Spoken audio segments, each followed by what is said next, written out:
Welcome to the Powerful Ladies podcast. I'm Cara Duffy, and today's guest is data scientist, host of Behind the Data podcast, comedian, data consultant, and even circus performer, Andrea Jones-Rooy. I love it when a person shows up with so many delicious contradictions in their life, and you can imagine why I was so excited to get to meet her. Not only was I excited to learn more about just her, because all of those titles are so interesting, but data science is actually so important. Most of us are not spending time diving into data science, how to understand it, where it comes from, what context is around it, and yet every day we are being blasted with supposed facts from politicians, from our doctors about our health, crime, housing prices, demographics, even life expectancy that are all rooted in data science. When we live in a world where we need to do our own fact-checking, I thought it was really important to bring in an expert who could teach us how to get a little nerdy and dive into the data so we can make our own decisions. We get into all of that, and hopefully we make data science a little fun. May you also love spreadsheets as much as we do by the end of this podcast. If you do, send me a comment, because I love converting people to loving data and loving a spreadsheet. I hope you enjoy this and get so much value for how can you make more informed decisions for yourself. I'm so excited to have you as a guest today.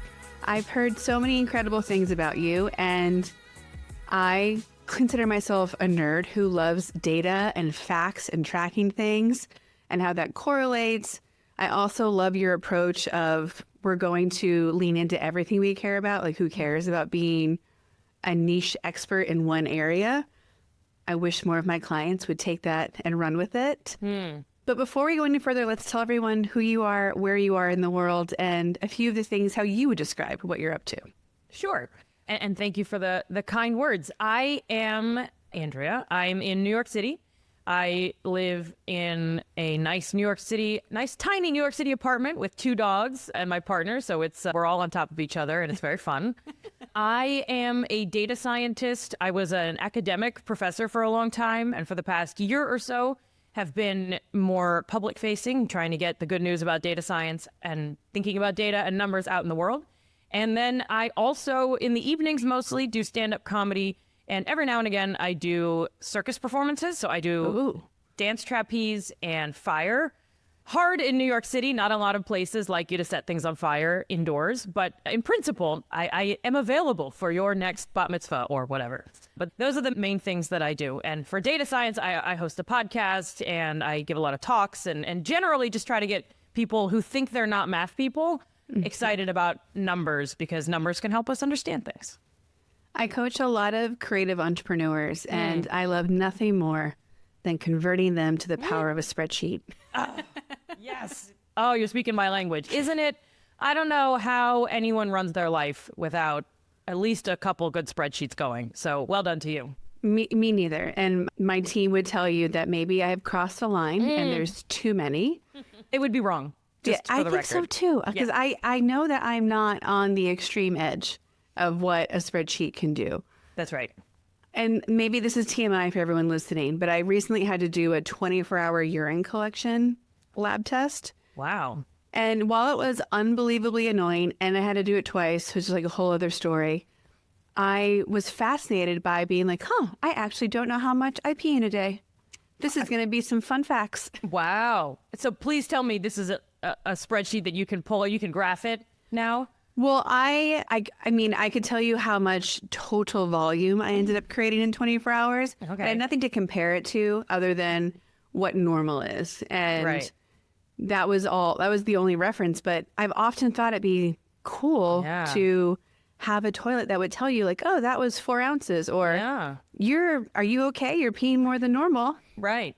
I feel like that technology exists, and there are like the Japanese smart toilets. Like we are but 1 or 2 steps away from making that dream a reality. And you could do it. Add it to your list of things that you're up to yourself. We want the data science about our bodies for longevity and how do we optimize. So people are talking about putting microchips inside of us to do that, which I kind of like the idea of, because then maybe we would do less lab work. But I'm like, there has to be other ways around this too, like if we want to know. But again, this is just me nerding out about things that we don't really measure. But for people who don't understand what data science is, could you give them an educated answer versus my p-test study? Thank you. Well, p-test is a statistical term. You mean it in a more literal sense, but there could be p-test for p-tests. I love that this conversation has started here. That's. I'm going to insist that all of mine cover these bases first. So, well, what you hit on is one. I'll start this way with data science. What you hit on is actually my favorite part of data science, which is the measurement part, which is let's turn the whole wide, interesting, complex world into numbers. And then with those numbers, we can do things. We can find a maximum and a mean and trends and a mode and all kinds of cool stuff. And a lot of people don't spend much time thinking about, well, how do we turn things like health of the human body, health of our government, health of whatever, longevity, happiness, things that we mostly care about in our lives. Like there are many, many researchers who turn those things into numbers. And what data science, most of the data science that we think about and talk about in the news is given those numbers, what can we learn? What can we predict? How can we use the rapidly growing computational power, AI, all kinds of things to do interesting and complicated things with those numbers to say, who's more likely to get this disease? What country's more likely to fail? And other, hopefully not quite as dire topics as the ones that I always tend to think of. At one point when I was teaching, my students were like, are there any data sets about happy things? Like, because I was just like, we're predicting disease again. Like, all right, climate data, here we go.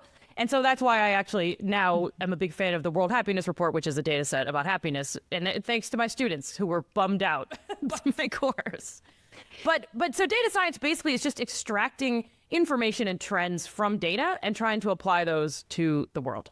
And like I said, my absolute favorite part is just before the analysis, which is I think if we can turn something that isn't already a number, like your P volume on a daily basis, into a number, that's where I think a lot of magic it still can happen and is happening in the world of data science. And yes, there's a lot of exciting stuff with AI and algorithms and all of that, but you're tapping into turning your own life. What do I do in a day? Write it down in a spreadsheet. Now you've got a data set, and now you can really see things that you haven't seen before.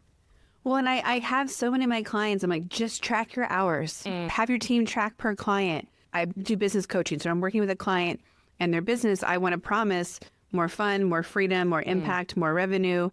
And so we have to be doing surveys and collecting data so we can see if that moved, because sometimes it feels very qualitative, not quantitative. Yeah. So I have a little list next to my clients of how many vacation days did you take last year? Yes. How many did you take this year?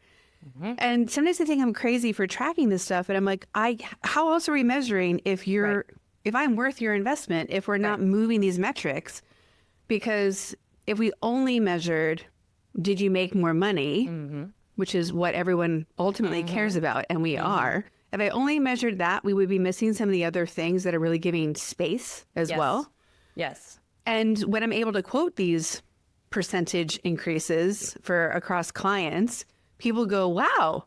And I'm like, yeah, because I tracked it. Otherwise, we wouldn't know. Well, there's that quote that gets bandied around. I do a lot of consulting for companies. I'll roll in and kind of tell them what's wrong with the data they have about their customers or their employees and things like that. But one of the things that they love talking about, and it is true, is that if you don't measure it, you can't improve it. There's a catchier way of saying it, right? But that if it's not measured, you're not improving it.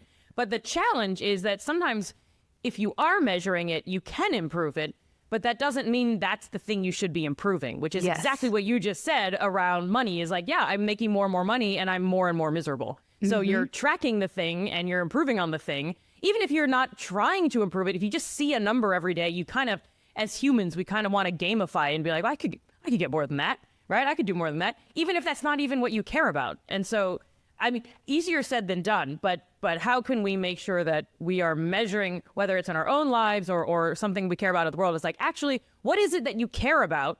What might that look like as a number, whether it's vacation days or amount of laughter in a week? Like you can go wild, you can do whatever you want. I'm not a business coach, but I certainly would be so curious the different ways that your clients and you turn these sort of intangibles or typically intangibles into numbers, because it's so powerful. No, and I love that. I was just reading a page out of a book earlier when I was waiting at a doctor's appointment where they were talking about what we should be measuring and that we don't have enough of our values in measurable things as humans, let alone in our businesses. So this man was saying, I want to walk my kids to school 50 times this year.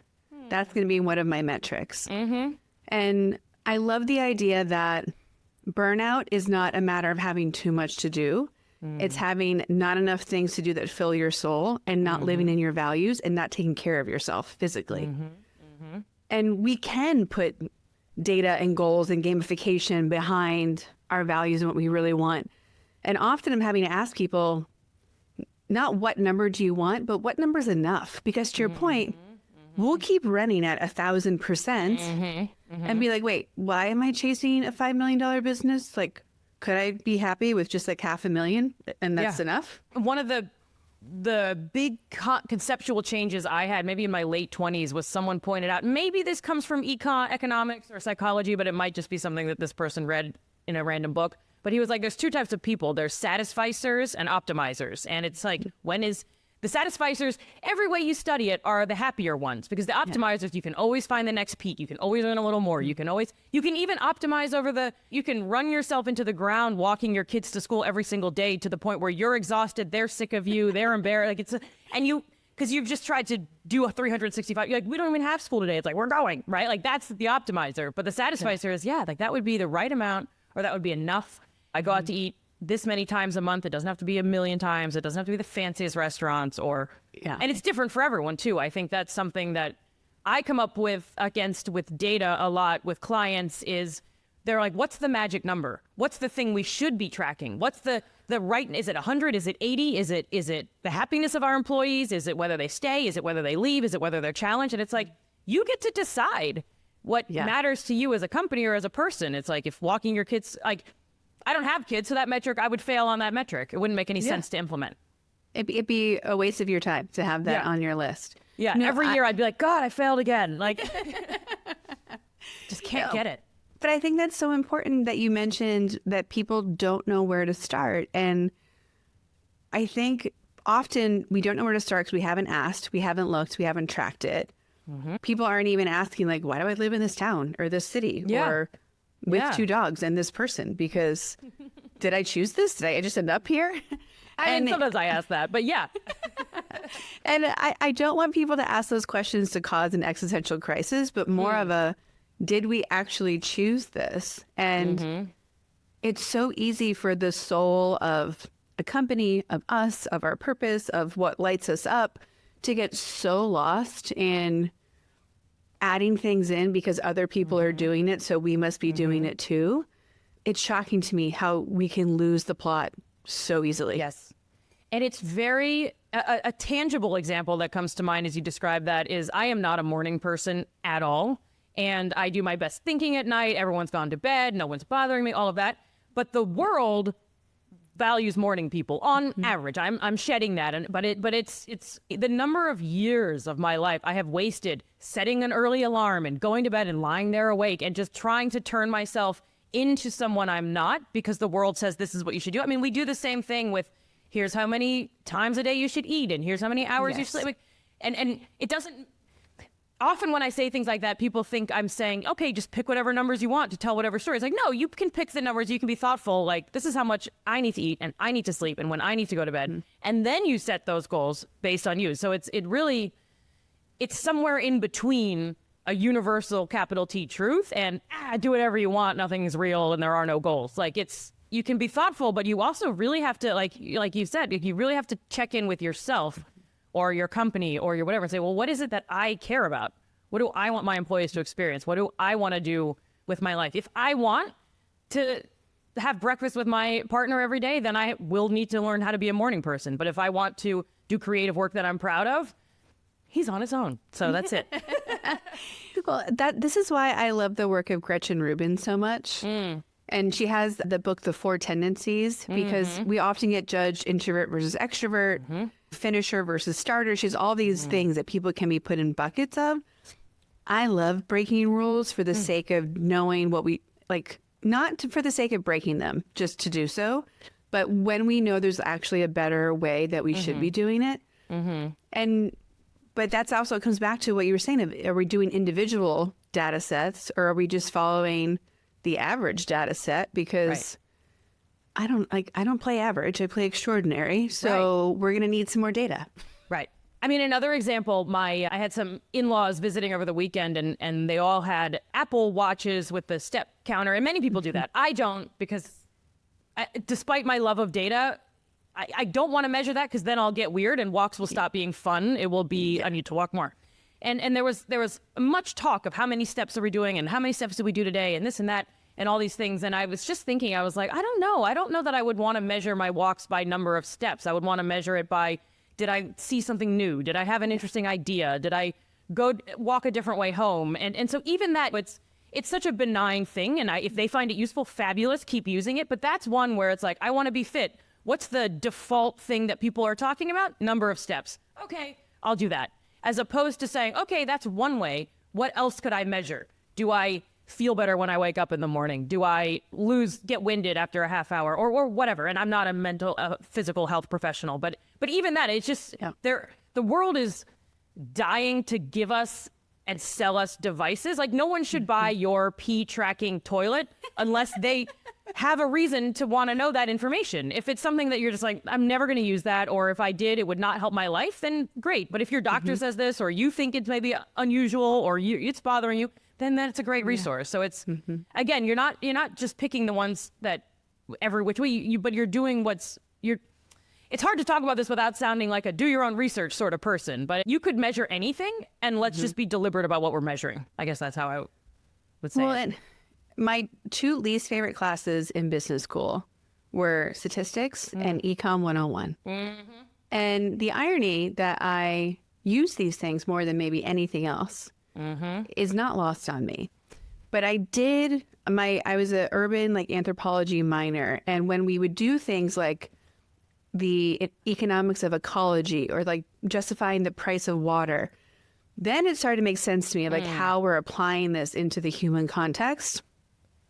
And so I'm curious, when did you realize you loved this space? And were you 8 years old when this happened? Were you 18? Yeah. It's so funny you asked me this. I was just talking to someone else earlier today about this. I was probably 24 or so. I was not a math person growing up. I was one of those, the word didn't exist in the 90s when I was little, but I was a creative, right? I was in musical theater workshops, and I was writing stories, and I would go to math class and just shut down. I would freeze. I hated it. Science was a nightmare. I didn't understand why we were testing hypotheses. It all seemed so boring and dry. And I arranged my undergraduate. I went to the most liberal arts of liberal arts places, where my only science credit was an essay-based course on the new millennium, where we just wrote opinion pieces about physics. I don't know. It was not science. It was because I enrolled in a PhD program in political science, thinking I was going to write essays about war and peace and human nature and and I just didn't read the program description. I don't know how I got into this thing. It was a complete accident. I'm not exaggerating. I did not know that I was signing up for a very quantitative program. And for the first several years when I got there, I was like, when do we submit our op-eds to Foreign Affairs? And they're like, you're going to do write a computer program for a maximum likelihood estimator. And I was like, I hate this. And it really was years. The only reason I stayed was because I wouldn't recommend this to your coaching clients. I had such low self-esteem that I was like, I have to prove that I can figure this out. I didn't stay because I was driven in some deep way. It was fear-based. But it turns out, if you bang your head against the wall long enough, you start to see, wait a minute, if I get past I don't know what it is. There's kind of an ego death or a fear this. I just had this idea that I am not a math person. Therefore, anything you say is going to be hard for me to understand, and it's going to make me feel upset and bad. And so I was just resistant to it. And it helps that I had some very good teachers, but it really took years and years. And I finally read a particular paper that used math to explain polarization in a way that I was just like, this is incredible. I see why taking the whole complicated world, making it very, very simple, moving a few things around, and then reintegrating, the art of it kind of came to me. And so I really am on a mission to get people who think they're not math people, who had the statistics experience that you did and had the economics experience. I don't know if it's taught in a weird way, or we don't have enough good real world examples, but it doesn't be the scary, horrible thing. And so, so I was super late in life as it goes for math before this kind of dawned on me. I shouldn't even say dawned on me. It was forced into my head. And now I feel very grateful, but I'm very like born again statistics, if you will. Well, and we live in a time where one that I never saw coming, in that the integrity of data is questioned on like a 5-minute basis, not even a daily basis. Yeah. Yeah. And the one takeaway I remember from, I don't remember if it was e-commerce stats, same data set, just switch the axis any way you want, and it looks different in the picture. And we are a picture-oriented animal. And so pictures can sway us so quickly, but like, wait, is that scaled out, scaled in? Like, there's no, when we remove the context, data can be treated any way we want to based on how we're trying to manipulate things. Yes. And there has to be some kind of beneficiary overseeing this data. So like, how are you kind of managing that for yourself and the data that you're getting, and also how you're working with clients and their data sets? I mean, it's a great question, and it is I can't decide if this is hyperbole or accurate, but what I want to say is it's a scary time to work with data. Data has not historically been the scariest area you could work in, but there really is just so much noise around what's in different data sets, which data sets to pay attention to, every political claim, every health claim, whether they're in absolute opposition, whether you're talking about dog food, which I see a lot of dog food ads, or human health and medicine, or the government, or violence. You can tell pretty much any story you want to tell and find some data set somewhere, if not multiple, that will help you tell that story. And you're absolutely right. You can take the same data set and rotate the X and Y axis and tell a different story. You don't even have to rotate it, and you can point to the part where it went up and someone also point to the part where it went down, and you can tell the same story. And we see that politically, we see that all over the place.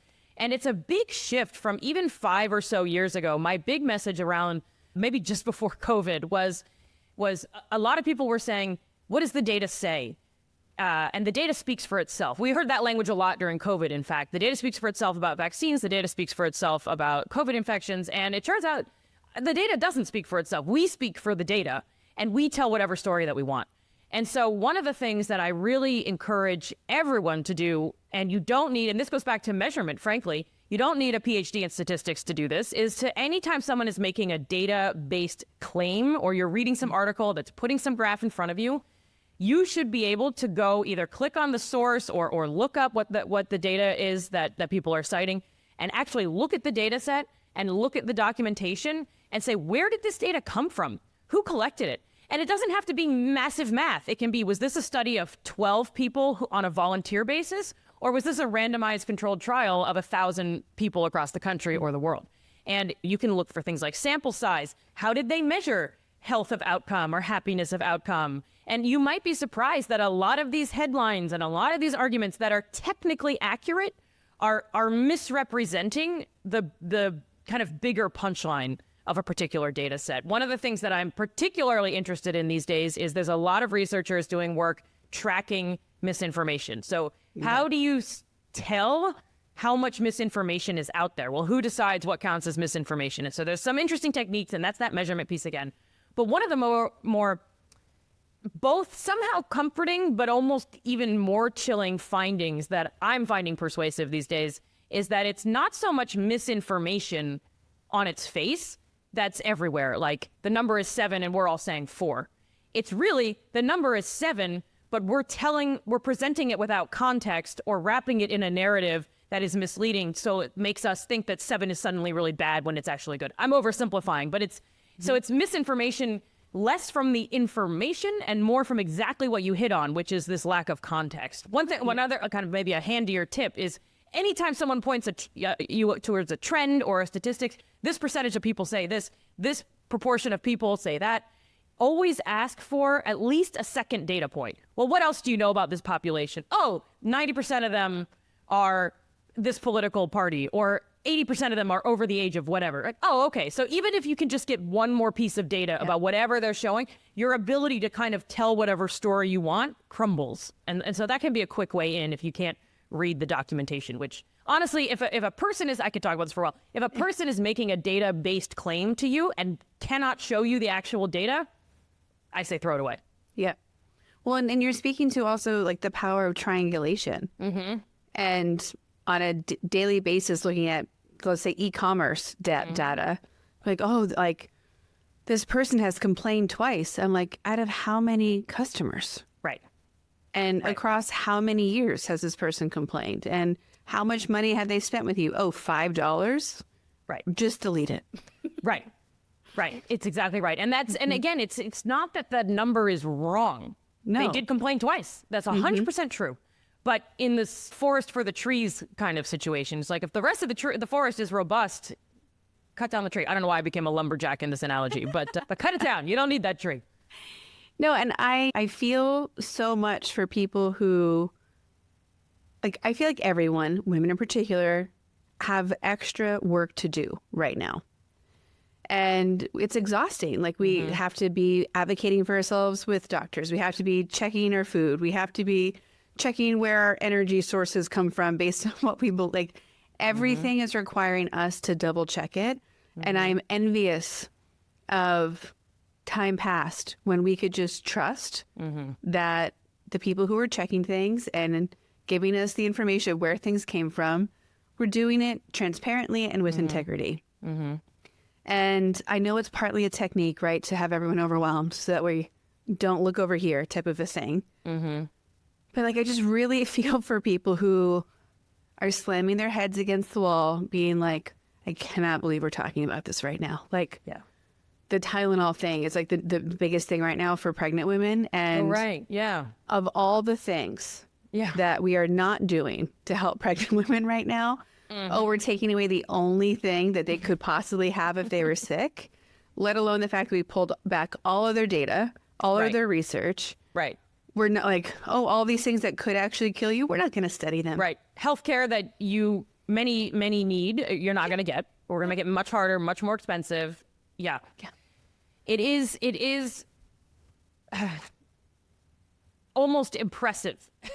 Yes. How effective these sort of, it's a kind of like a whack-a-mole situation, but every single one, the mole is also on fire and you feel like you have to put it out that second. Yeah. And it also is the case that one of the goals of misinformation and disinformation, if you are going to be someone who is willingly misleading or saying a number with misleading context, or even if you believe it, but it's not backed up by the majority of, or whatever it is, one of the biggest consequences is less that people are just instantly going to, oh, okay, I guess you're right, Tylenol's bad. It's more the confusion that you hit on, which is, I don't know who to believe. Are they saying this because they're trying to distract me from these other things? Or are they saying this because there's some secret study and all of a sudden we all have to become PhDs in public health if we didn't already feel that way in 2020? And it's really a difficult time. I feel very grateful, and I imagine you do too, that I had the statistics classes, and I don't have a medical degree. Not in that area, but I have some sense of how a study might look and what.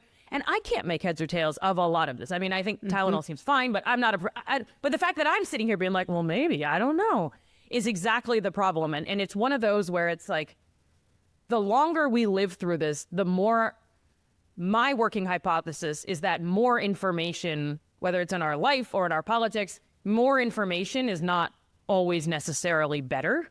No. It's like trying to choose a box of cereal in a grocery store, and it's like, if I bothered to read every ingredient and every nutrition information and everything and every study, and is it organic and is it local, and I would never buy anything. So it kind of goes back to the satisficing, where you're like, I think it seems safe for me. But that's how we end up in a situation where we're skeptical of things that can probably help us. So it's a very, and I think this is the first time humans have had this much information in our faces, even if we weren't in a political environment where certain actors have incentives to maybe sow confusion. With AI and the ability to generate content faster than ever, there's tons and tons of good faith content out there, even if it's incorrect, but good faith, and tons of bad faith. And we're just not used to ingesting this. Even 50 years ago, humans watched TV for a few hours a night at most. I think even, suppose we all wanted the best for everybody, I think it would still be really, really hard right now. Yeah, and I've heard some correlations between having the most information available. Again, true or false, no idea. Just the most. It's a quantity thing. And also having the least number of people trained in critical thinking, statistics, evaluation. And so it's almost a matter of like whatever message gets in first is going to win. Even though the first message could be like, Big Bird is real. And sure. And I heard a comedian the other day talking about, she's like, when I grew up in the 90s, we had this course called critical thinking. And I think this is an interesting segue because with all the data that you're dealing with on a regular basis, it must be so nice to like slip into a comedy space where you can almost let all that other stuff go. Yeah. It was one of my early draws to comedy, even before the world went as insane as it is, because in academia, even in the best of times and in statistics and with data, ideally, you're very, very measured, there's a pun, and careful about what you say. And every sentence means something very, very specific. 95% confidence interval means this and this and this and this. It doesn't mean that and that and that. And we can conclude this, but we can't say definitively that. And this is the correlation, it causes every word, right? And so when I'm teaching, I'm extra on edge about that. When I'm writing. And so my journey into comedy was first through improv. And what a gift it was to walk into a room with a bunch of other adults and say whatever you wanted. And there was no wrong answers. And literally the motto, I was at Upright Citizens Brigade in New York City. The motto was don't think. And I was like, oh, thank God. My brain, I'm so tired. And so I would go morphed into stand-up eventually. And I would go often from the lecture hall at New York University where I taught to my comedy club in Greenwich Village. So it's 3 blocks away. And it was just such a relief to just be on stage and say whatever you want. Yeah. That said, the precision feels good. It's sort of like, it feels nice to get dressed up every now and again, and you put on real pants, you sort of feel like you have your life together, but it also feels good to be in sweatpants and sort of be yourself. So I have found that I like both. And it's not that comedy isn't precise and that I'm very measured in my words, because I absolutely am. But it's measured for what I want to say, as opposed to measured for capital A accuracy and precision and I only need to reflect myself. I don't need to reflect a survey of hundreds of thousands of people. Well, and part of what I was excited about for us to talk about today is how you are pro be all the things. Yeah. And is this a philosophy that you were raised with? Is this like something that you've come to because you didn't want to have to choose? Kind of like the statistics story, definitely something that I came to later in life. And yeah, I grew up very much of a mind that like, I must have one thing, there must be one thing that I'm good at. Like I was fixated on the idea of being like a prodigy or brilliant or whatever. And I was none of those things, or at least not in the ways that anyone was measuring it at that time. And none of the ways I had no idea. And so I wandered, as I said, into this PhD program relatively aimlessly, just sort of like, I'll go to school. I don't know what else to do. It was the early 2000s, and you could either do that or be a paralegal. And so I decided to do that and make a lot less money, but that's okay. Not that that's the metric that matters. But it really wasn't until I was well into graduate school and then my career as a professor where I kept finding myself going back to the arts. I had done a lot of arts growing up, and then I was in this numbers world. And I found circus and I found comedy, and it was just such a beautiful outlet for me that kind of for survival, I just kind of had to do both. But I spent years torturing myself. I have to pick one. Am I serious or am I fun? Am I an artist or am I a scientist? And I would like literally drive back and forth between the university and the place where I was training circus or comedy or whatever and debate. I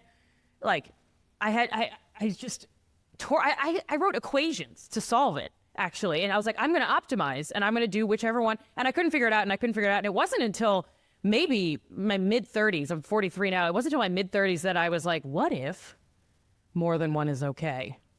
And even then, kind of like I was saying about the morning people bias, like the world still wants you, like, who are you? What are you? What's your tagline? What's your niche? What's your headline? What is your book about? What's your message? And I was just like, I kind of feel chaotic. And it was only because I really did need both of those things. I tried versions of my life where I was like, forget the arts, I'm serious. And then I tried some where I was like, forget that, I'm a performer and I never saw the sun for 3 months.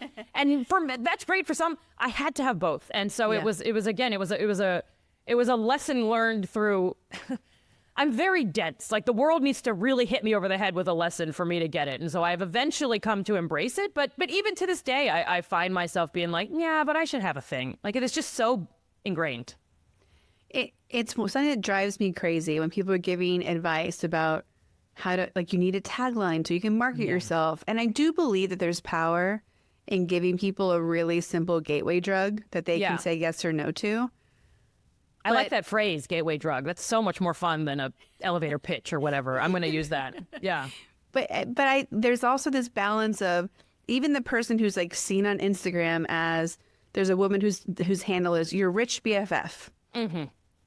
She is so much more complex than that. Yeah. And every woman who's been on this podcast, every woman I know, I have ever come across, is so layered, and that's what makes them so interesting.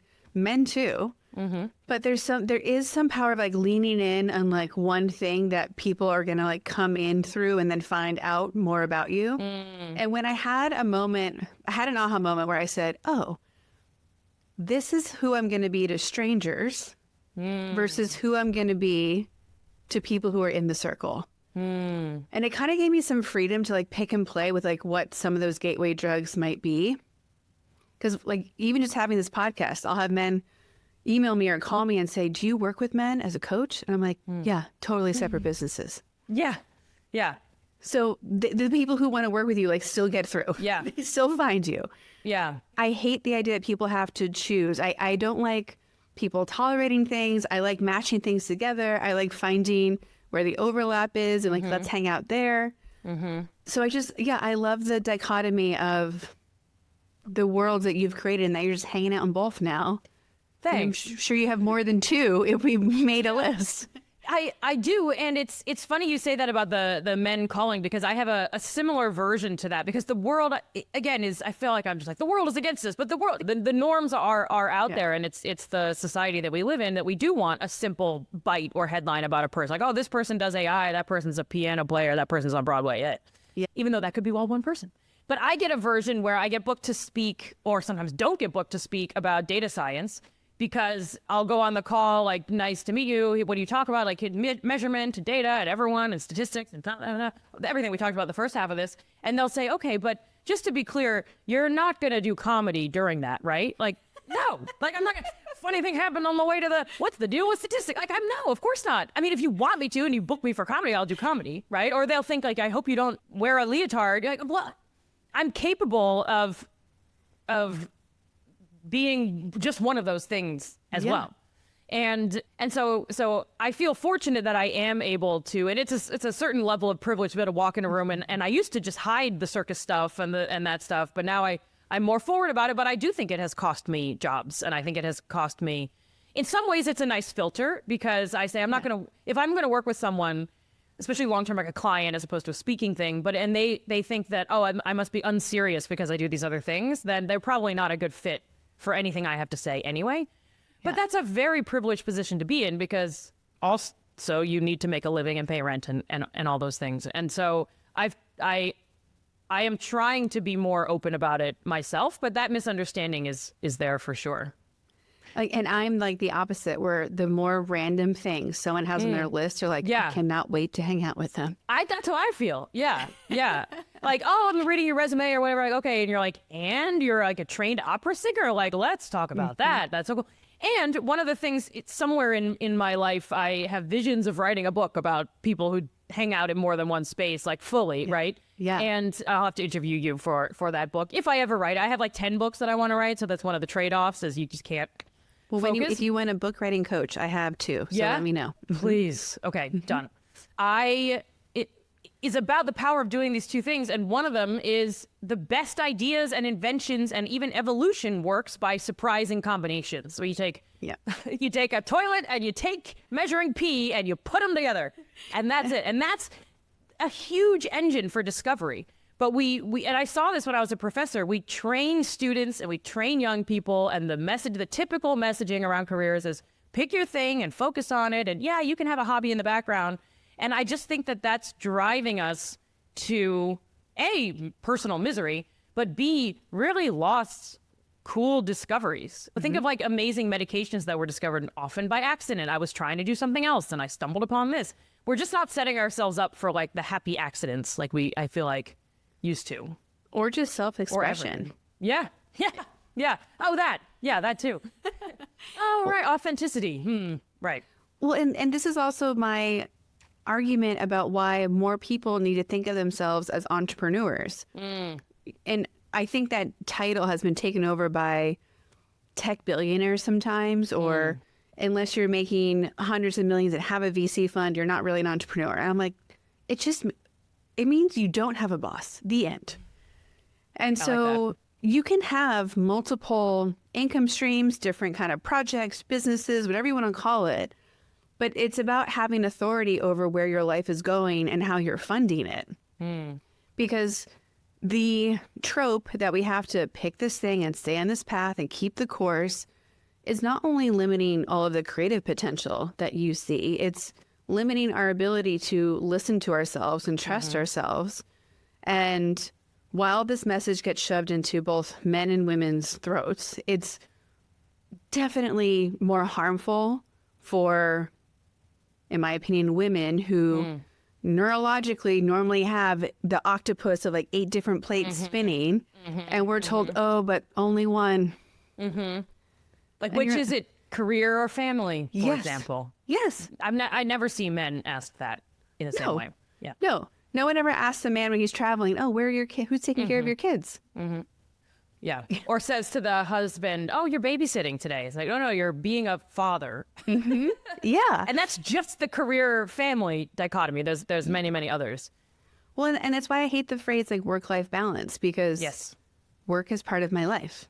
We're not talking about work-play balance or work social life or friend circle or health, or there's so many other parts that are getting minimized in all of this kind of process, and it's leading people to careers they don't like, to spending money on things that they don't actually want, to getting so disconnected from what we intuitively know.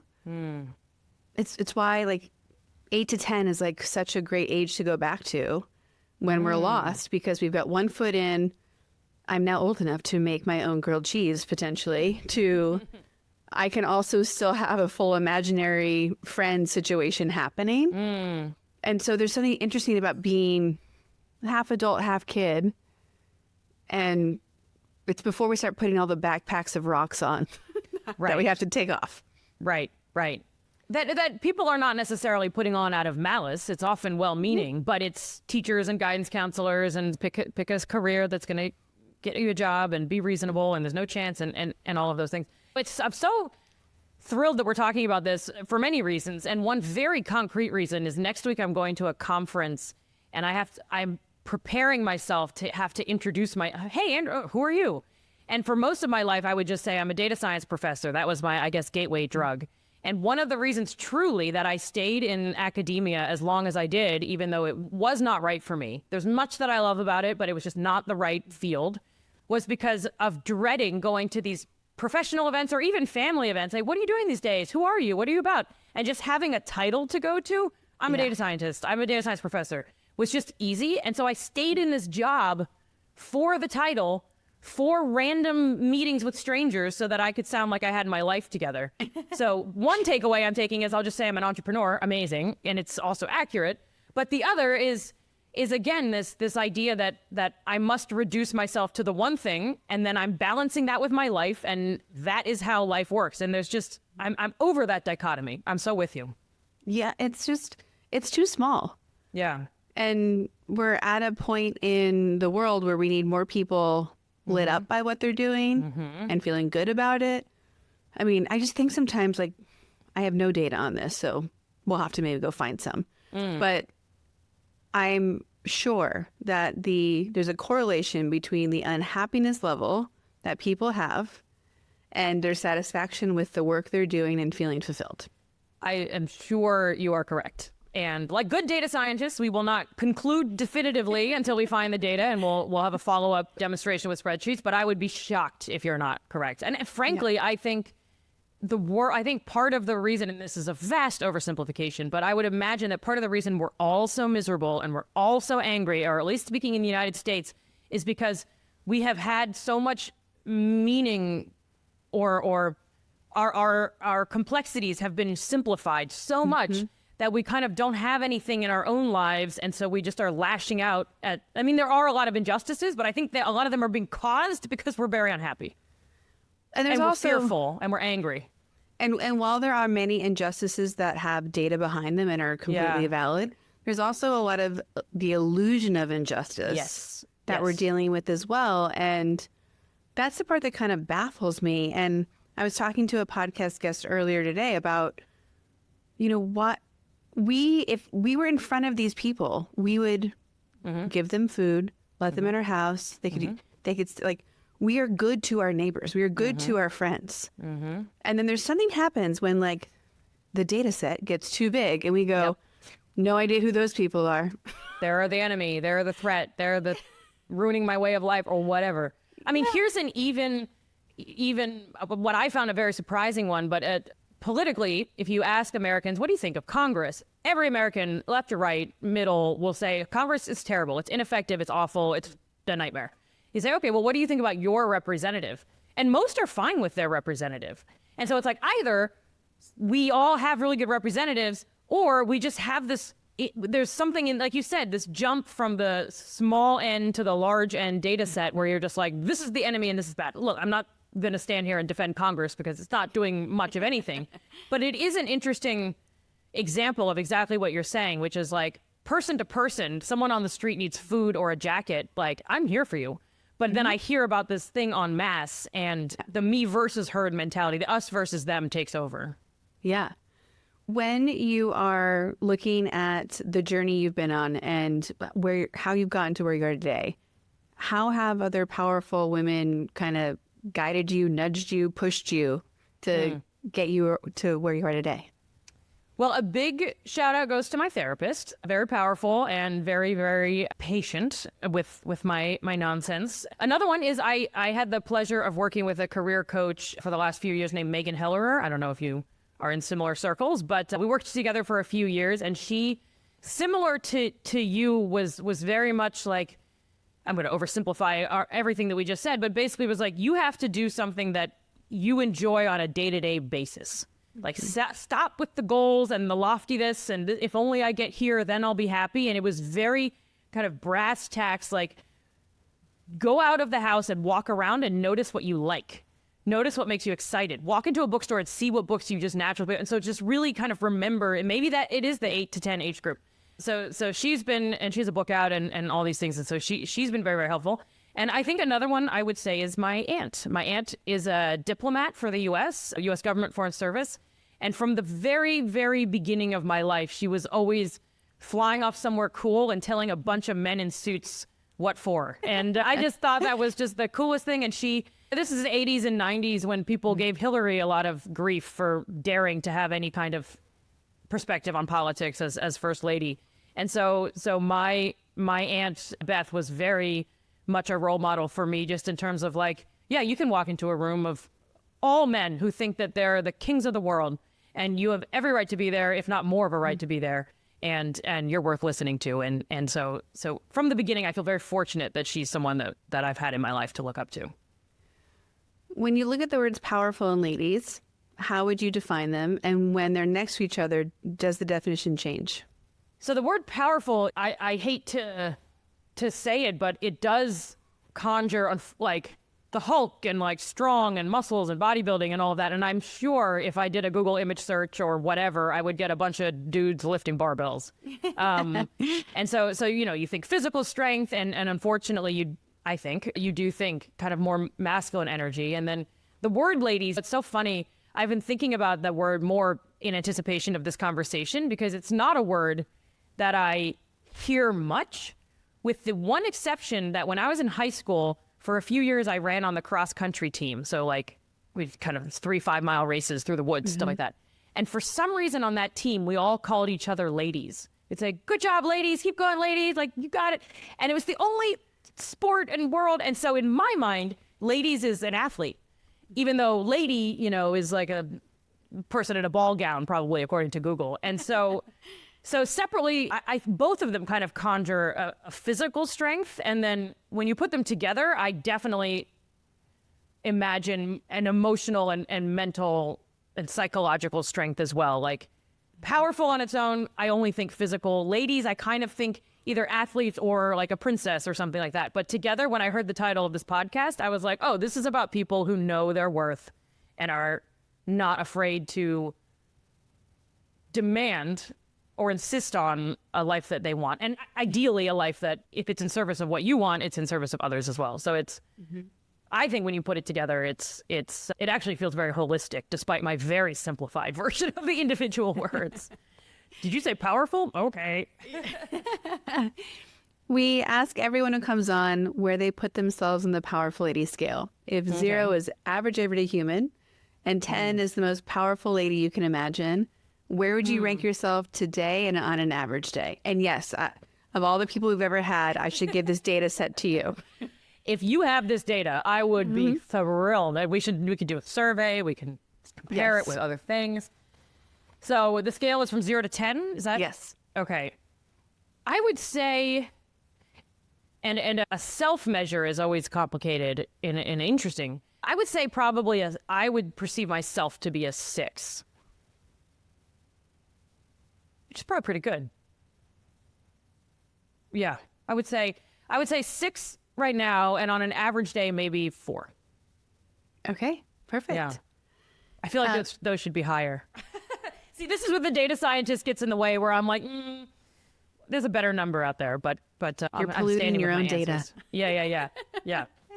But I have joked that we need to give this data to someone because give it to me. We have it. So do you? Yeah. This is also a very connected, powerful, likes to help out, pay it forward, make magic happen kind of group. What is something on your to-do list, to manifest list that we can either help make happen for you or simply hold space while you make it happen? That's lovely. Well, I would go to the book that I mentioned before. I've been trying to write it for 4 years, and every time I sit down, I decide that everything I've written previously is trash, and I must start anew. So I have thousands of documents with 2 pages, and I'm trying to say everything and nothing all at once. And so if you have anyone who either, like you mentioned, the book coaches, or maybe just by saying this, I'll and create the space for a bit of manifested accountability. Perfect. Yeah. What popped in my head when you're sharing that is like a title or subtitle, like data is a circus, like because I just really want to bring your things together. Yeah, mash I like them up. that. Yeah. Well, and the circus, in order to work, it's very fun and free seeming, but it's also very precise, or everyone would die. 1,000%. Yeah. Like one sweaty palm and trapeze is done. Forget it. Yeah. Yeah. Too real, I have to say. I could talk to you for hours, and Likewise. We'll probably have to have you back on because I feel like we could nerd out on some culturally relevant things that are happening. But for everybody who wants to follow you, support you, check out the new podcast, see you do comedy, hire you to do data magic for them, where are all the places and things that they can follow, support, and find you? Thank you for asking. It's mostly on either Jones-Rooy, which is my website and Instagram handle, JONESROOY. You just type that in as one word, you'll get to most of me. And my show is called Behind the Data, and you can go to behindthedatashow.com. And every episode we talk about a different data set that helps us better understand the world. And usually we try to do the kind of human storytelling. Why does this exist? What does it mean to measure this way? And so I like to think of it as really more philosophical than numeric, but there's really cool spreadsheets to go with every single one. So, well, I thank you for being a guest to me and to Powerful Ladies and sharing your wisdom with us today. It really means a lot to me. Thank you for having me and for creating this great community. Thanks for listening to the Powerful Ladies podcast. If you enjoyed this conversation, please subscribe, leave us a review, or share it with a friend. Head to thepowerfulladies.com where you can find all the links to connect with today's guest, show notes, discover like episodes, enjoy bonus content, and more. We'll be back next week with a brand new episode and new amazing guest. Make sure you're following us on Instagram or Substack at Powerful Ladies to get the first preview of next week's episode. You can find me and all my socials at caraduffy.com. This is a Powerful Ladies production produced by Jordan Duffy and Amanda Cass. Until then, I hope you're taking on being powerful in your life. Go be awesome and up to something you love.